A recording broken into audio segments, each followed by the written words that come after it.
name is Jacob Scott, and for this week's reflection for week two, I am looking at International Business Machines Corporation, or more known as IBM.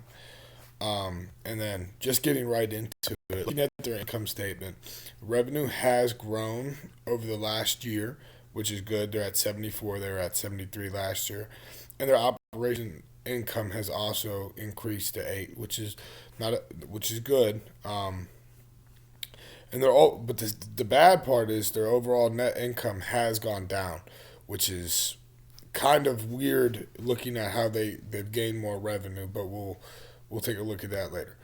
And a weird thing about this company is their earnings per shares and how they handle stockholders is kind of strange. They overpay their stockholders to kind of act as an incentive for them to stay with the company and invest. And hopefully, one day, by them investing with the company, they can double the investors' profits throughout a couple years of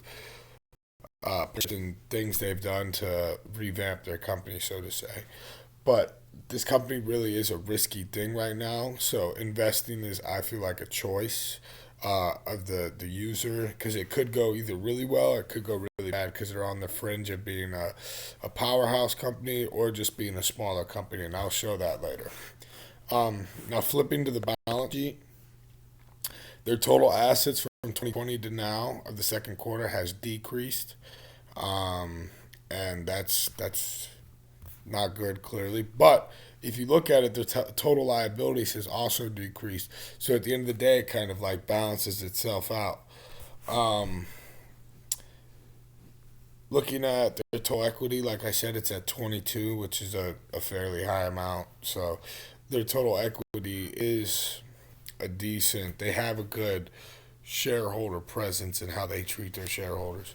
And then the scary thing is their cash and cash equivalents um, has declined double of last year's, and that's in the sense of free money they can play with. That's not good because they're losing the money. And if you look at current ratio, they already don't really have the total assets to pay off their debts and make break even, so to say, and not be in debt and not be struggling as a company. So right now they don't look too healthy.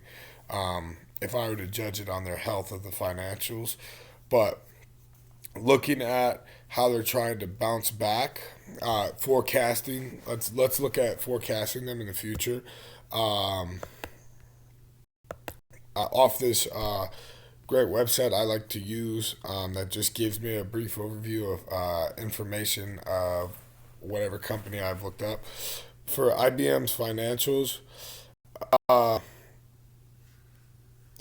their revenue has fell off by 5% from a year ago's levels, leading to a 41% decline in net income. And we did see a net income decrease. Um, we saw revenue increase, but their total assets decrease, so it's going to drag down the revenue just a little bit on the spreadsheets. None of this is really too important, so I'm going to scroll down past this to the part where they talk about their 5-year plan over the last year and developing more recently. Now they have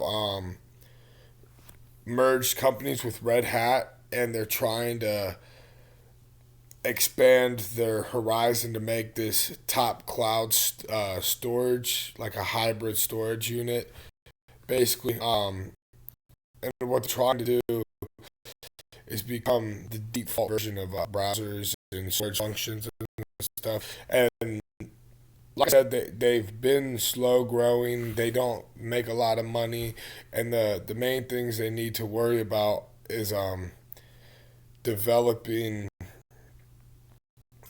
return on assets because they're lacking assets and they don't have a lot of assets, and they need to also work on their um, return on assets. And then recently, talking about how they've been trying to develop their company more and trying to brand out and get new partnerships and stuff.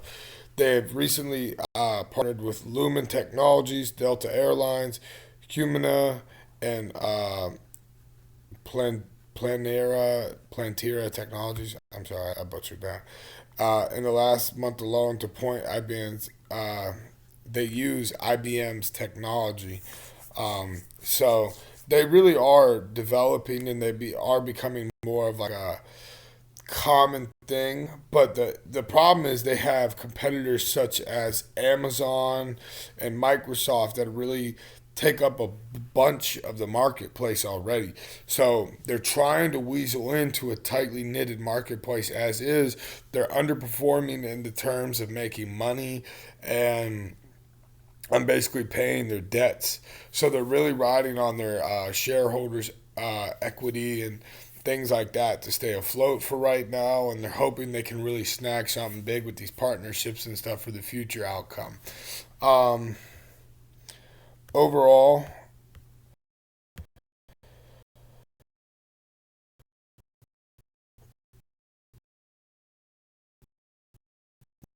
this company to me,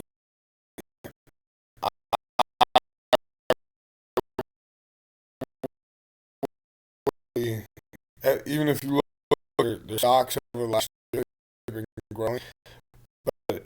It looks as if they're about to hit a peak and a decline. Um, after everything I've seen, they're good in right now.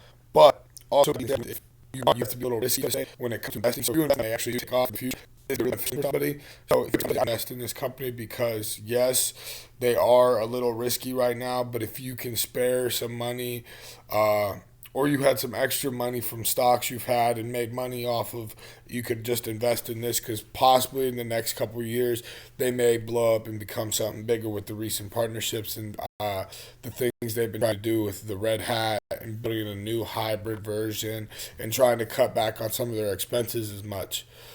Um, and then growth overall, just talking about the growth of the company and if I feel like they'll be successful. The only thing we can go off of right now is that the revenue is growing. I understand it said it had a 4% decrease, but as of right now, it is increasing um, at this current time. And they talked about the 4% decrease from 2019 to 2020, which was the COVID year. So as of right now, they're bouncing back pretty well. So I really do feel like the company could have the possibility to be successful. They just really need to get their current ratios up. They need to invest in their total assets more and their return on assets a little bit more. They need to figure out their costs and their wasted liabilities and things that they're wasting money on, and they need to become a little bit more efficient so their net income isn't negative.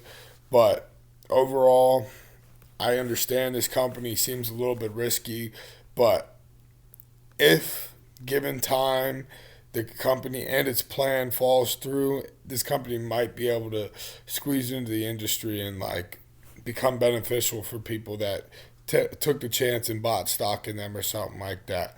So looking at their forecast and the growth plans they have had and the success they have had becoming new partnerships and the merging of the company and becoming a better hybrid cloud storage, and they've already had a name with people, and they've been uh, working more internationally, being developed in 115 countries as of right now.